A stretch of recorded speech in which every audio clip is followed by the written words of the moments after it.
Life comes in many different forms, from tiny to big. And these earthly forms of life exist in a variety of places, from ice masses in Antarctica, to deserts, to steaming jungles of Africa, from the air to the cold sea, and even in springs of boiling water. Some life forms swim, some walk, some crawl, some fly. Life is indeed diverse.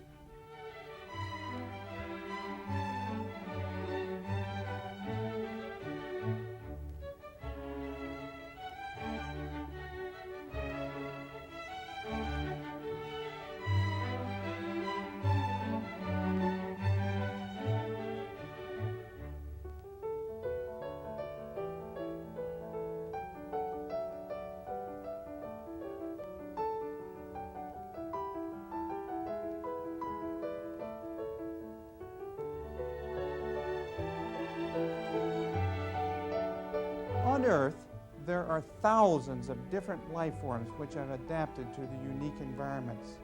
It seems that on Earth, man stands as the most intelligent life form. But what about the universe? Are we alone? Or are there other life forms similar to or possibly different than those on Earth scattered about the far reaches of space? Where might other intelligent life forms reside?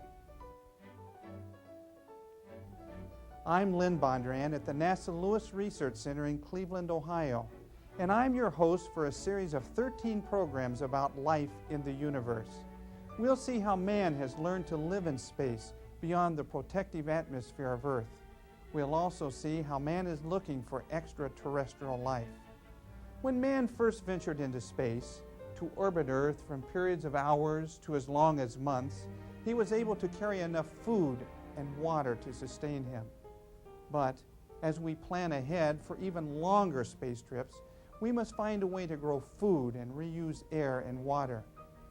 In the next few minutes, we'll see film segments which explains how we can solve these problems.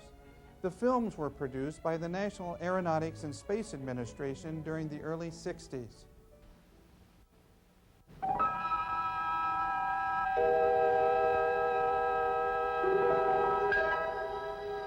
It was inevitable that man, the insatiable explorer, would one day build a stairway to the stars and venture into that harsh and unforgiving void where nothing is friendly or favorable to his biological system. In these early flights, man demonstrated he can blast himself into the near reaches of space, survive the uncompromising vacuum, the strange state of weightlessness, and then plummet back through Earth's blanket of air safely. In space, man must assume many roles, that of pilot, navigator, equipment operator, scientist, decision maker, medical man, and other roles as required. It is impossible to build a machine that can remotely match his brain, his spirit, and power to reason. If we could, it would greatly simplify space exploration. So, man himself must venture into space. Today, we can send him there with enough water, oxygen, and food to sustain him for a week or two. Now, men of vision are adjusting their sights on the future, when we may want to send several men into space, equipped for missions lasting many months or years. Living in space for these longer periods of time means a large supply of oxygen, water, and food. We must surround man with an environment acceptable to his physical, psychological, and social makeup. An awesome task added to the already complex problems of space exploration. Before we can realize these goals, though, there is much to be done by this generation and those who will follow. We are now in the process of developing a life support technology. When the day comes to launch men on extended space missions, we will have the know-how and the equipment capable of sustaining them in safety and good health. Considering first just the basic necessities of life, we must create an encapsulated, self-sufficient community with its own pressurized atmosphere, water system, and food supply.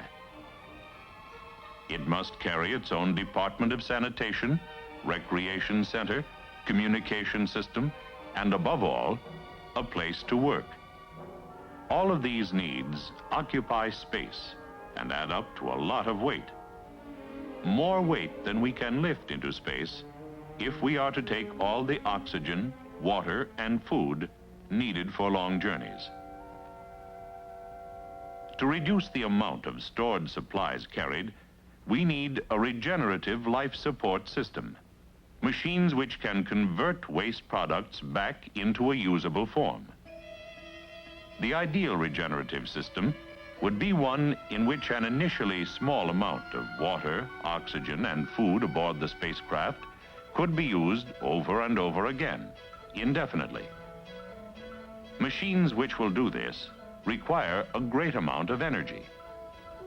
Energy, then, in the form of electricity or heat, is the key, and one of the more complicated problems. Energy doesn't weigh anything. But the machines that produce and control it do. For a regenerative system to be practical, the weight and volume of the power generator, plus the regeneration equipment for life support, must be considerably less than the stored supplies of water, air, and food we are trying to eliminate. Of all consumables, earthbound man uses more water than any other.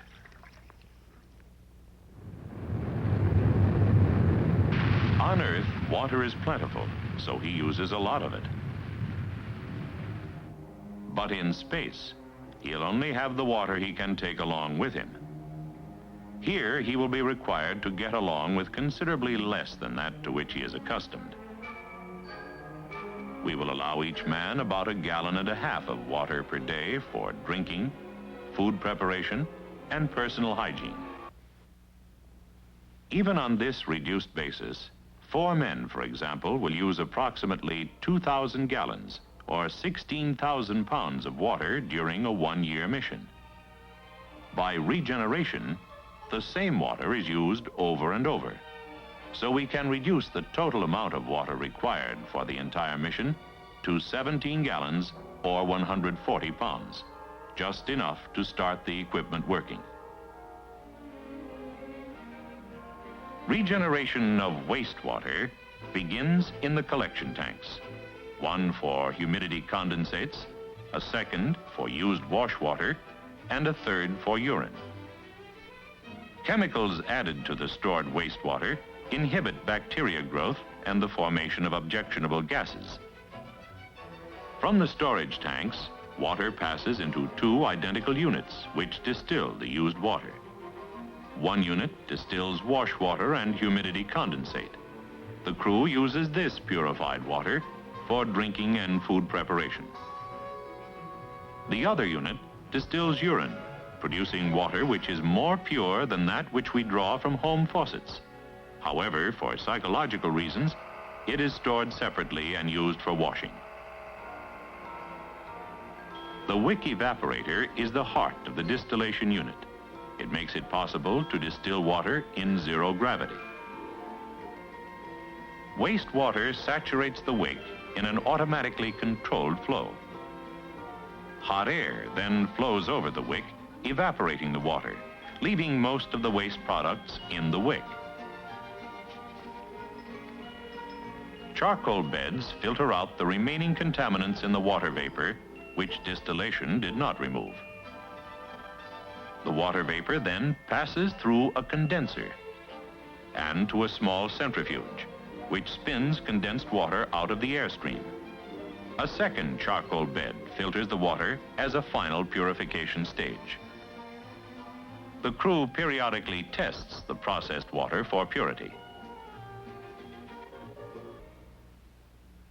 In a year, the four-man crew will consume 2,700 pounds of oxygen and exhale 3,300 pounds of carbon dioxide. The regeneration of oxygen from carbon dioxide achieves two objectives. First, it removes the poisonous carbon dioxide from the cabin air. Second, it separates the oxygen from the carbon atoms and restores the oxygen to the cabin air. The crew then rebreathes the same oxygen atoms in a continuous cycle. By removing the carbon from carbon dioxide, we have a source of life-giving, reusable oxygen. The processing of air and the regulation of pressure within a spacecraft are the functions of the atmospheric control system. Oxygen recovery, one of the functions of this system, is accomplished with three units: CO2 recovery and concentration, CO2 reduction, and water electrolysis.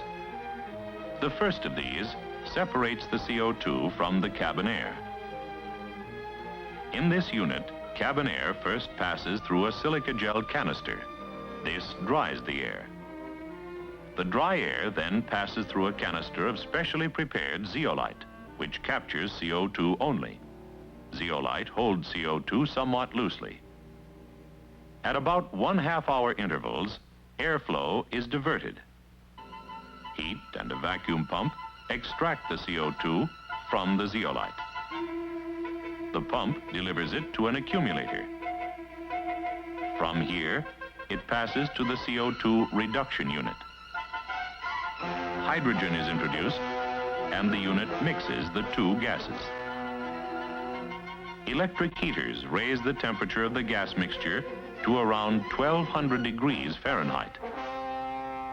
As the hot mixture passes over an iron catalyst, the CO2 molecule reacts with the hydrogen. Oxygen atoms transfer to hydrogen, forming water vapor. Carbon adheres to the iron plate. Scrapers remove it in a continuous process. Filters trap the carbon particles for disposal, but allow the water vapor to pass through to a condenser, which converts the water vapor into droplets. A liquid gas separator collects the water, which moves on to the next unit. This unit has 3 identical electrolysis modules. Each module contains 16 electrolysis cells. These cells are specially designed to operate in zero gravity, where liquids and gases are difficult to separate. Water enters the cell and mixes with an electrolyte. It separates into hydrogen and hydroxyl ions. An electrical potential is applied to platinum screen electrodes, which attract the ions through special membranes. At the electrodes, the ions are converted to oxygen and hydrogen gases, while the membranes hold back the liquid electrolyte. The hydrogen gas obtained by water electrolysis returns to the CO2 reduction unit to produce more water. The oxygen returns to the cabin. Thus, carbon dioxide, exhaled by the crew, is continuously processed to recover oxygen for the crew to breathe again and again. If there were no losses, the air in the cabin at launch would sustain the crew indefinitely. However, some air will be lost by leakage through the cabin wall, and each time the airlock is opened. So extra oxygen and nitrogen will be stored to make up for these losses. The regeneration of food from biological wastes is far more complex, and today we don't know of any practical way of doing it. So we must take all the food needed for the mission or devise a means of resupply at various intervals. Today, researchers are working toward development of life support systems capable of reclaiming foods from biological wastes.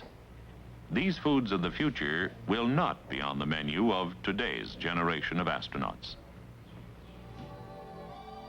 Even though we do not regenerate food from waste products at the present time, we save weight and space aboard the spacecraft by packaging freeze-dried food in zero-G type plastic bags. The dried food is reconstituted by simply adding water.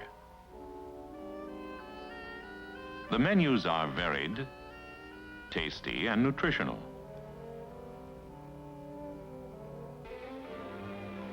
Food occupies third place in survival time, but first place in satisfying a deep psychological need. Food management is not a regenerative system. The launch weight of food supplies is reduced by freeze-drying and pre-packaging main courses of the carefully planned menu. Astronauts prepare their meals by adding hot or cold water to the dried foods from a zero-G dispenser. Zero-G trays hold everything in place.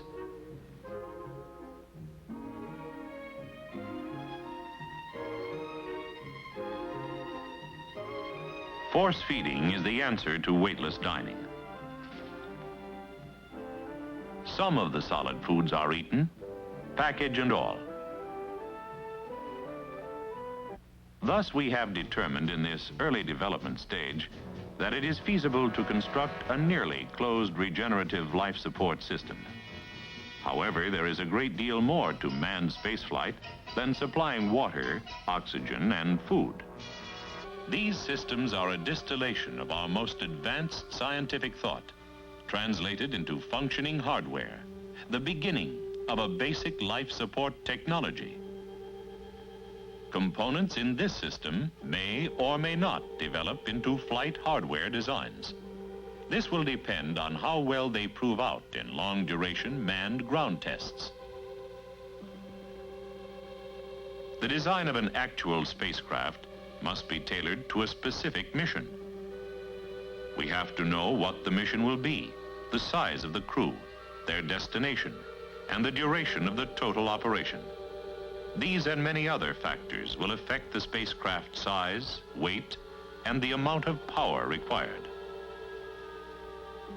Even though the types of missions will vary greatly, there are conditions and constraints that are common to all manned operations. The weight we can lift into space is severely limited. So the life support system must be as small, lightweight, and reliable as we can make it.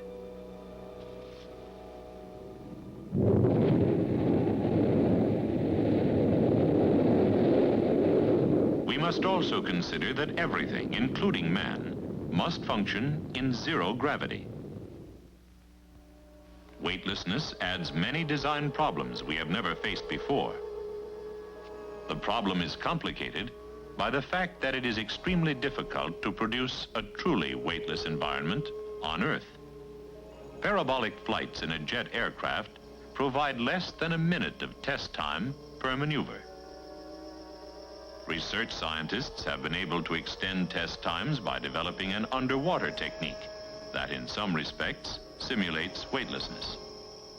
Another device, the free space simulator, approximates the difficulties encountered in doing useful work in zero gravity. In space, it will be virtually impossible to apply a twisting, pushing, or pulling force without something to hang on to. Our spacecraft designs must reflect an understanding of these problems and provide for them. Every system in a spacecraft, including man, either uses or produces heat, but more heat is generated than is used. the excess heat must be radiated to space. The amount to be radiated is constantly changing. Heat given off by the human body varies with the activity of the individual. Heat generated by electronic and process equipment fluctuates with the demands placed upon them. A spacecraft in Earth orbit may pass in and out of sunlight and Earth shadow many times a day, exposing the cabin to constantly changing temperature extremes. A thermal control system must sense this varying rate of heat generation and adjust the flow of air and fluids to ensure a regulated temperature. For example, air in a spacecraft is more than a source of oxygen for the crew. It circulates in, around, and through men and machines, picking up heat generated in the cabin. In a continuous flow, it delivers the air to machines and devices which clean, purify, and cool it. One of these is the air conditioner. The fluid which circulates through this unit is first chilled in the space radiator. It then circulates to various components in the spacecraft, picking up heat as it goes. Chilling water for beverages, condensing water in numerous processes, cooling and dehumidifying the cabin air, cooling equipment, and finally, giving up its load of heat to space. In a spacecraft, we will be able to provide only a limited amount of electricity. Consequently, we must design each component to operate on a minimum of electrical power. In generating electricity, there will be a significant amount of waste heat at a temperature too low to produce electrical power efficiently. But it is hot enough to evaporate wastewater and to provide heat to many other life support processes. In this way, waste heat becomes useful heat that would otherwise have to be provided by electricity. In order to regulate the operation of all systems in a spacecraft, we must provide a reliable system of instruments and controls. Many of the controls will be automatic. Others will require manual operation. Status lights will indicate the general operating conditions of all systems. This will minimize the amount of attention the crew must devote to monitoring and control. In instances where fluctuations of a temperature, pressure, or process event are critical, a warning signal directs the attention of the crew to the trouble spot before it becomes a serious threat to their safety. Crew safety is all important. The success of a mission is dependent not only on the crew being safe, but feeling safe. Safety must be built into the life support system. Critical components will have backup units that can be switched into the line if needed. For example, in this prototype, the water recovery system has 2 distillation units. If one fails, the other can maintain the normal supply of drinking water and half of the wash water allotment. If both distillation units fail, an emergency unit using special filtration techniques will purify exhaled water vapor and perspiration condensed from the cabin air. Under these conditions, the crew will use water for drinking and food preparation only. Also, there will be an additional emergency supply of water. The oxygen recovery system has 2 reactors in case one fails. If both reactors fail, the poisonous carbon dioxide would be discharged overboard. The crew would then draw oxygen from an emergency supply while making repairs. In the case of serious atmospheric contamination or loss of pressure within the spacecraft, crewmen will get into their pressure suits and connect directly with the spacecraft's atmospheric control system. The suits are also equipped with their own cooling system, pressure, and oxygen supply, allowing the crew to work independently of the spacecraft life support system. Sustaining man in space for long periods of time presents enormous challenges to present-day technology. Tomorrow, men will be living in space for long periods of time, observing, experimenting, recording, accumulating knowledge. Man will then be a true space explorer, the master of his new environment. In the past films, we've been introduced to a process called regeneration, which is a fancy name for reusing water, air, and bio-waste during space travel. After all, that is the same process which is used on spaceship Earth to recycle our air, water, and food. So you see that even in the early 60s, we knew about the fundamentals of regenerative systems for spaceships. However, man faced many other obstacles which had to be surmounted before he could successfully undertake long space journeys. Some of the problems with which we had to deal are weightlessness and its effects on the body, radiation, and the vacuum of space, to name a few. During this series, we will explore the question of life and its possible origins. We will see how man has studied the human body during spaceflight to monitor how the human machine reacts to that harsh environment. Spacesuit design and use will be seen. We'll see how moon dust and rocks were carried back to Earth to be studied for evidence of life on the moon. We'll be introduced to instruments which were sent to fly by or land on planets in our solar system. We'll learn about the structure of the universe, black holes, galaxies, and stardust, and how they all relate to possible life, and maybe even extraterrestrial intelligent life in the universe. During the next program, Between the Atom and the Star, we will examine the NASA biosatellite. The biosatellite was the first successful U.S. satellite used exclusively to study samples of Earth life forms in orbital weightlessness. Until next time, this is Lynn Bondurant saying goodbye from the NASA Lewis Research Center in Cleveland, Ohio.